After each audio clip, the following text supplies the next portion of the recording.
Beverly Hillbillies.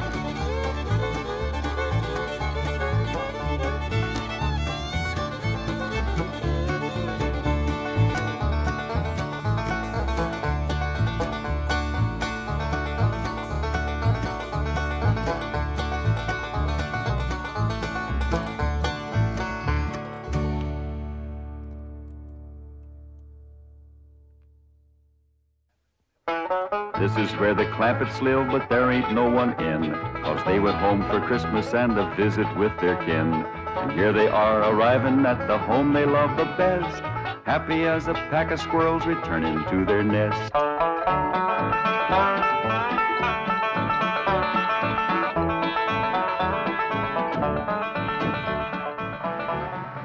500 grand, the old place ain't changed a bit. Pretty as ever. Prettier with snow. Excuse me, Pa, but I got some friends to say howdy to. Yes, sir. They just don't make houses like this no more. Sure don't make them in Beverly Hills. I'll go get the bags, Uncle Jed. Reckon they just can't get wood like this. My grandpa chopped down the trees and built this all by hand. You say your grandfather built this cabin? He sure did. Oh, he must have been a remarkable man. He sure was. He finished the cabin in the morning, went to town, found a girl, courted her, married her, and carried her across that doorstep all before sundown. Tell me, Granny, was that 1897 or 1898? 1898. Yeah, that's right. She was 18 and Grandpa was 98. You say he was 98 and his bride was 18? That's right. Marriage didn't work out too good. Well, I don't doubt it. Yeah, Grandpa made the mistake of having his ma come live with him.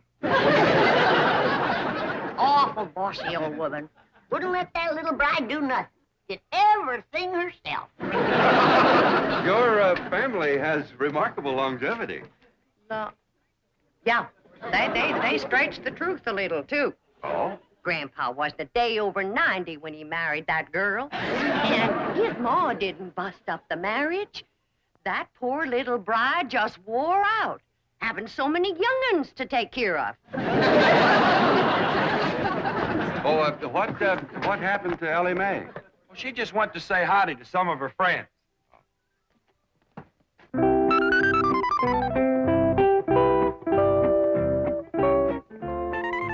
Maggie?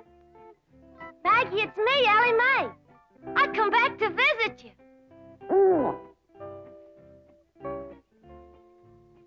Not you, Henry. Right now I'm looking for Maggie. You seen her?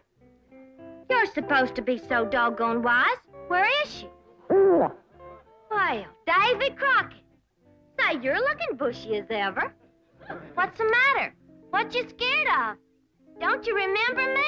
Please, Davy, don't run away. Oh, howdy, Mr. Beaver. It's me, Elly. What you kicking snow at me for? Oh, please, Mr. Beaver, come back. Hi, Mr. Foxy. Me, Elly. Come back. Clampett, I certainly appreciate your letting me use your cabin as a field headquarters. I've got a few things in the bedroom. I'll get them out. No need for you to do that, Mr. Brewster. We're just gonna be here a couple of days. Granny and Elly can use the bedroom, and you and me can kind of curl up here in front of the fire. That's mighty kind of you, Mr. Clampett, but I'll find a place to stay in town. Well, no need for you to drive all that way through the snow. Why, you're here, you're by the oil field, and Granny cooks up a big meal that really sticks to your ribs. What you cooking tomorrow, Granny? My special Christmas holiday victuals.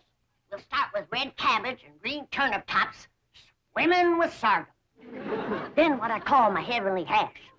That's grits and chitlins, possum belly, hog jowls, and catfish. All minced together and simmered in gopher gravy. With poached hawk eggs. Now there's victuals you won't forget in a hurry. I'll try. What do you say, Mr. Brewster? Roars too hard, we'll get some pine boughs and ashes for you to sleep on. Well, I think I'll go into town. Thank you very much. Excuse me. What's the matter with you two asking him to stay here? You want me to be a widow all my life? I was going to offer him my spare room. You ain't got no spare room, Pearl. I have if Jethro stays here. Mr. Brewster stays with you and Irene. Won't people talk? I hope so. And Jed can insist on him marrying me. But I'm going to get him. Now's my chance. Exactly hold with making a man get married unless he wants to. He wants to? Why, that man's so in love with me he can't eat. Yeah, but are you in love with him, Pearl? Oh, Jed, when I'm near him, I feel like my feet is dangling in a creek and the minnows is biting at my toes. That's what you call really being in love. Help her, Jed. Mrs. Bodine, if you'd like a ride into town, I can drop you off on my way to the hotel. Hotel? Why, you can't stay there. Oh, no, sirree. You sure can't. Why not? Why not, Jed? Why not, Pearl? Why not? There's a convention there. Yeah. Every room in that hotel is full up. You're packed in there like krauts in a jar. What kind of convention? Elks convention. That hotel is bulging with elks. Oh, well, perhaps I can find a room in a boarding house. You know anybody got a spare room, Granny? No, I don't. Do you, Jed? Well, I see now. Only spare room I know of around here is over to your house, Pearl. Why, land to mercy, I plumb forgot. Yes, my spare room. What spare room, Ma? We ain't got it. Ow! Yes, Pearl, why don't you run out and fetch some wood? I just brought some wood in. What spare room, Ma? We ain't got no spare. Ow! You just run along outside and get the kinks out of that leg. I ain't got no kinks in my leg. It's just that Ma just keeps. Ow! Son, if you're gonna play hopscotch, you go outside. House ain't for playing games. But I ain't playing games. Then go chop me some wood. I just chopped some wood. Chop her some green wood. She wants to smoke a possum. Now give her. I just chopped some wood and I put it right there. I just put it right over there in the corner. Now, you come to my house, Mr. Brewster. The spare room is yours. Well, all right. If it's not... Why should I sleep here on the floor? I got a room. Ow! He's given to seizures in the leg, ain't he, Granny? I'll have him rub it with some hot possum grease tonight. Yeah, well, let's get going. Aunt Pearl, would you do me a big favor? Well, of course, Elly May. What is it? Would you take this here fur coat? Your mink? For keeps? I sure would appreciate it. It makes my friends in the woods kind of skittish. They must reckon I'll be wearing them next. Well, I don't rightly know if I Go should... ahead and take it, Pearl. That is, if you don't mind it's been war once or twice before. Oh, not at all. I tell you what. I'll put it in one of my hope chests, and I'll wear it on my honeymoon. Say, Mr. Clampett, isn't that an awful big tree that Jethro's chopping down? Yeah, he's notching it on the wrong side, too. Hey, Jethro, quit notching that tree on this side. It's liable to fall right down on the... Yeah, look out,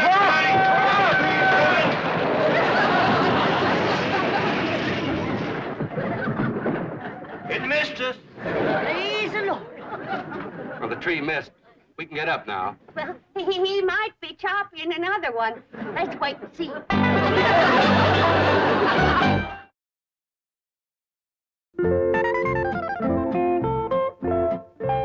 Maggie? Me, Elly.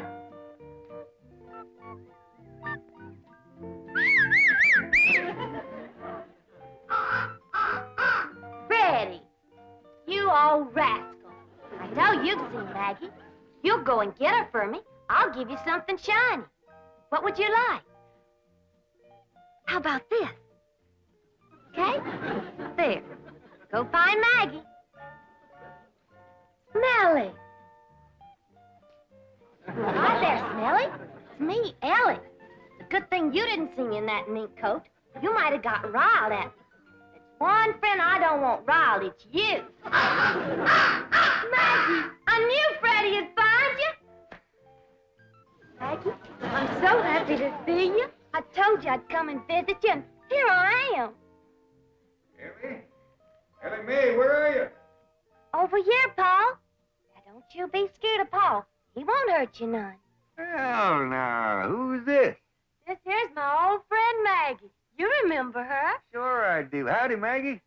Say, Elly, we's all going over to Aunt Pearl's for supper. And after supper, we's all going over to that movie picture theater where Pearl works. Well, I'd heap rather stay here.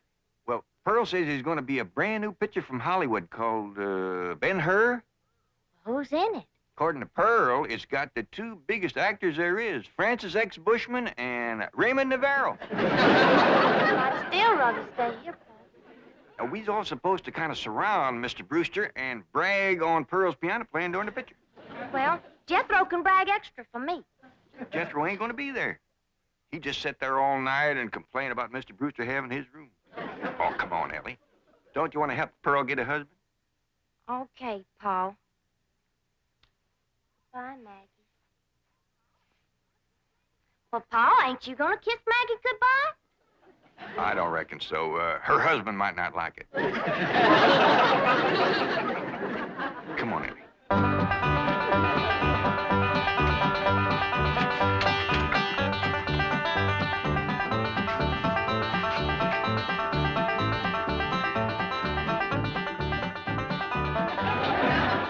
Come on, everybody. Well, doggy. Irene, here's a picture of your mom. Yeah, it says, in person, Pearl Bodine, Wizard of the Keyboard. That means Piany. Hey, your name is as big as Ben Hur's. I begged the manager not to put that up, but he says it's a drawing card. My playing during the picture. During the picture, don't you have sound? Loads of it. Between the people crunching popcorn and frying and reading the titles out loud, you got plenty of sound. Now, everybody go on in and sit down. You're all on complimentary passes. Now, I gotta pop some corn and sell tickets before I come in and play the overture. Mr. Brewster, did you ever in all your born days see a woman who could do more things than my cousin Pearl? She can cook, sew, keep house, play piano, and no wonder the men around here are just beating her door down to propose. But Pearl's choicey.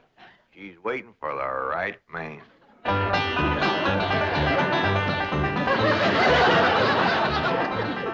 Here comes Aunt Pearl.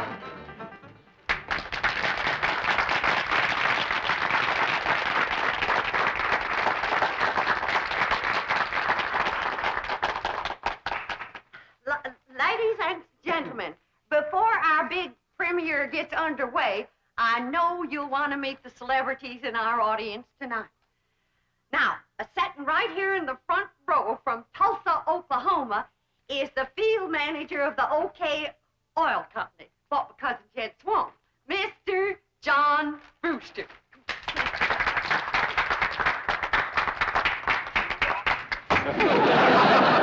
Who got tomato?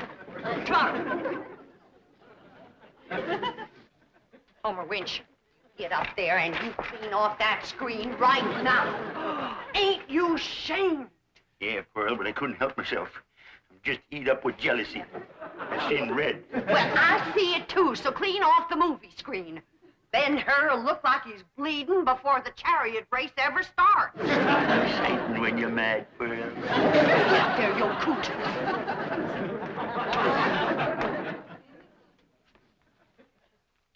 And now, folks, you're gonna meet a real live millionaire and his family all the way from Beverly Hills, California.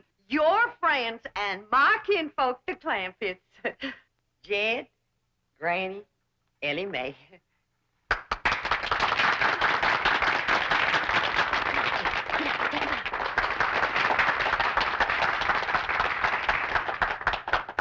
Folks, mighty nice to be back here with you again, and you're all invited to come visit us in Beverly Hills. Got plenty of room, and Granny will wamp up a mess of heavenly hash for you. Jim, can I show him my mink coat? Sure, Granny. This here is a genuine mink coat. Given to me by the banker. Nobody get the wrong idea. There ain't no strings attached. I'm still the same sweet girl I was when I left here.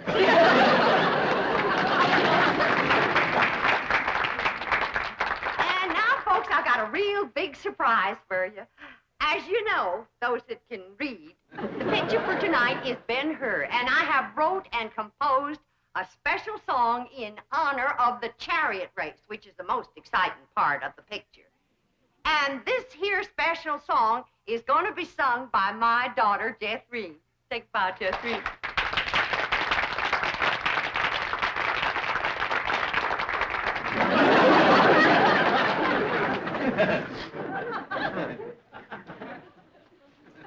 The song will be sung in its entirety during the chariot race, and you can all join in the chorus. But seeing that Homer Winch ain't got the tomato off the screen yet, Irene will give you a little sample right now.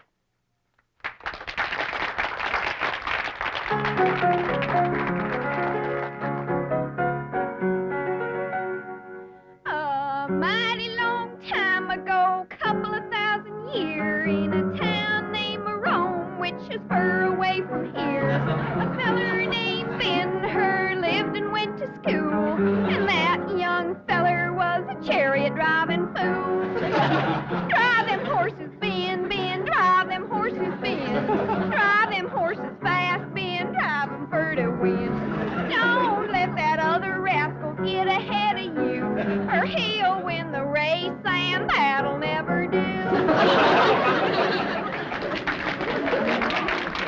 That's enough for now, Irene.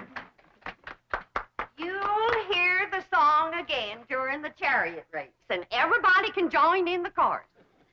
And now, during the playing of the overture, we invite your kind attention to the advertisements which will appear on the screen. I thank you. All right, Charlie!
Well, Mr. Brewster, Where's Mr. Brewster? Oh, you find him? I never felt him leave. That serves you right, Pearl. That's what you get for throwing yourself at a city dude. Hush up. Well, them fellas ain't nothing but a bunch of playboys. Just like bees flitting from flower to flower, grabbing up the honey. And then when your petals is drooping, they fly away. Everybody can hear you. I ain't ashamed of what I got to say. I love Pearl Bodine. Hush up, Homer. Now, quieten down, Homer. You're making Pearl blush. Be my blushing bride, Pearl. Right here before your kinfolk, your neighbors, and Ben Hur. I'm asking you to marry me. Get up off your knees. You're making a spectacle of yourself. I caught him, Ma. Sneaking out the door, and I caught him. I was not sneaking. I simply went outside for a breath of fresh air. Put him down. You, wasn't running away, was you, Mr. Brewster? No, of course not. Everybody's invited over to my house for apple cider.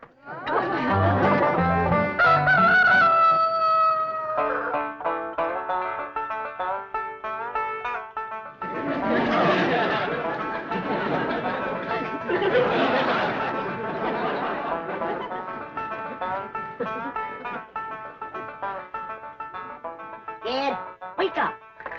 Jed, you too, Jethro. Come on now, get out from underfoot, both of you. Hey, we was up late last night. Yeah, Granny, we want to sleep. It ain't what you want that makes you fat, it's what you get. Getting up off that floor.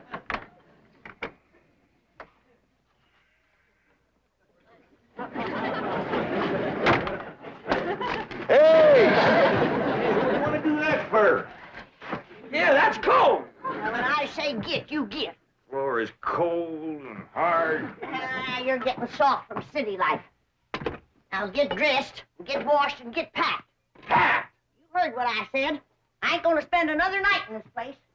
Not with that wild daughter of yourn. I didn't sleep a wink. Appears to me like you're getting a mite soft from city living, too. Time was when you never minded sharing a bed with Elly May. I still don't mind sharing a bed with Elly May. But I draw the line when it comes to sharing with them others. What others? Well, there was an owl, and a squirrel, a crow, and a fox, a possum, and a skunk, and a porcupine. Well, I'll go in and speak to Elly May. I wouldn't go in there if I were you unless you want them flannels took right off you. What are you talking about? You know where my mink coat is right now? Where? In the top of a tree, full of baby eagles. Their mama and me fought for nigh on to 10 minutes for that coat. But with them claws on her, she could get a better purchase on it. Took it right out the window. You've been at your rheumatism medicine. I ain't about to swallow no story about a Uncle Jack, Granny, a great big old eagle just snatched the hat right off my head. See what I told you? When a mama eagle wants to keep her babies warm, she'll grab anything. Somebody better help Elly May hang on to her blankets, because that rascal just flew in her window. Frida, you hadn't ought to took Jethro's hat. Never mind about Jethro's hat. Ask her to bring back Granny's mink coat. Only if she wants to, of course. Frida, you bring back Granny's mink coat. And if she's took any suitcases, see if you can get them back, too. We's packing up. Sit down. Oh, excuse me.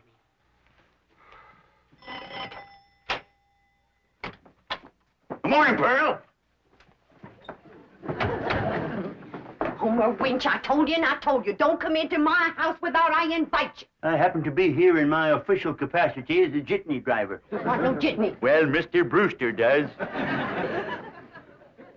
Don't say nothing to Mr. Brewster, and I'll bake you 2 pies. Pearl, there's only one way you can seal my lips and stop my jitney. And that's with a smack. All right. No, I didn't say that kind. I mean, with a kiss. A kiss? That's my price. Take it or leave it. Homer, why, that's the most shocking, disgusting, insulting, disgraceful... Oh, Mr. Brewster! Pearl? Where'd you go, Pearl?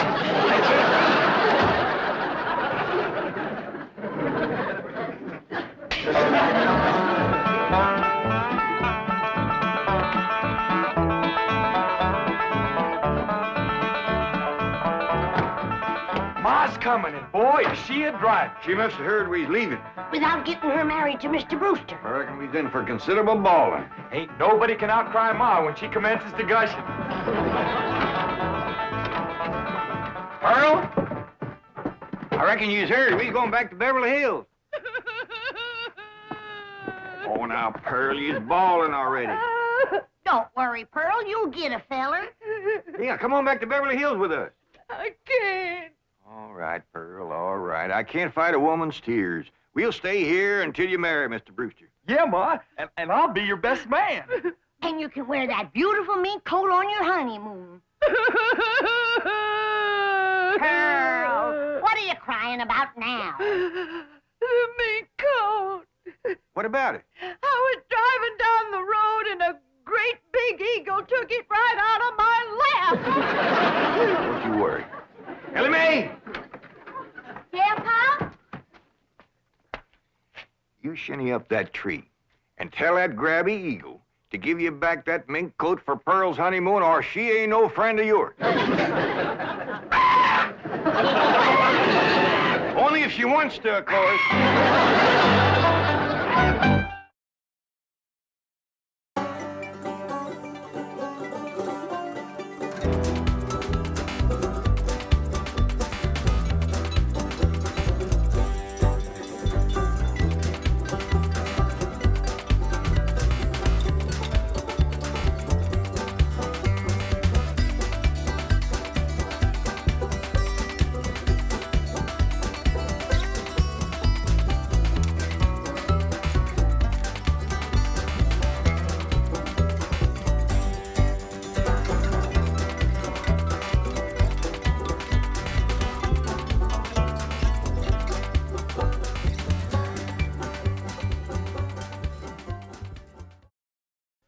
This has been a Filmways presentation.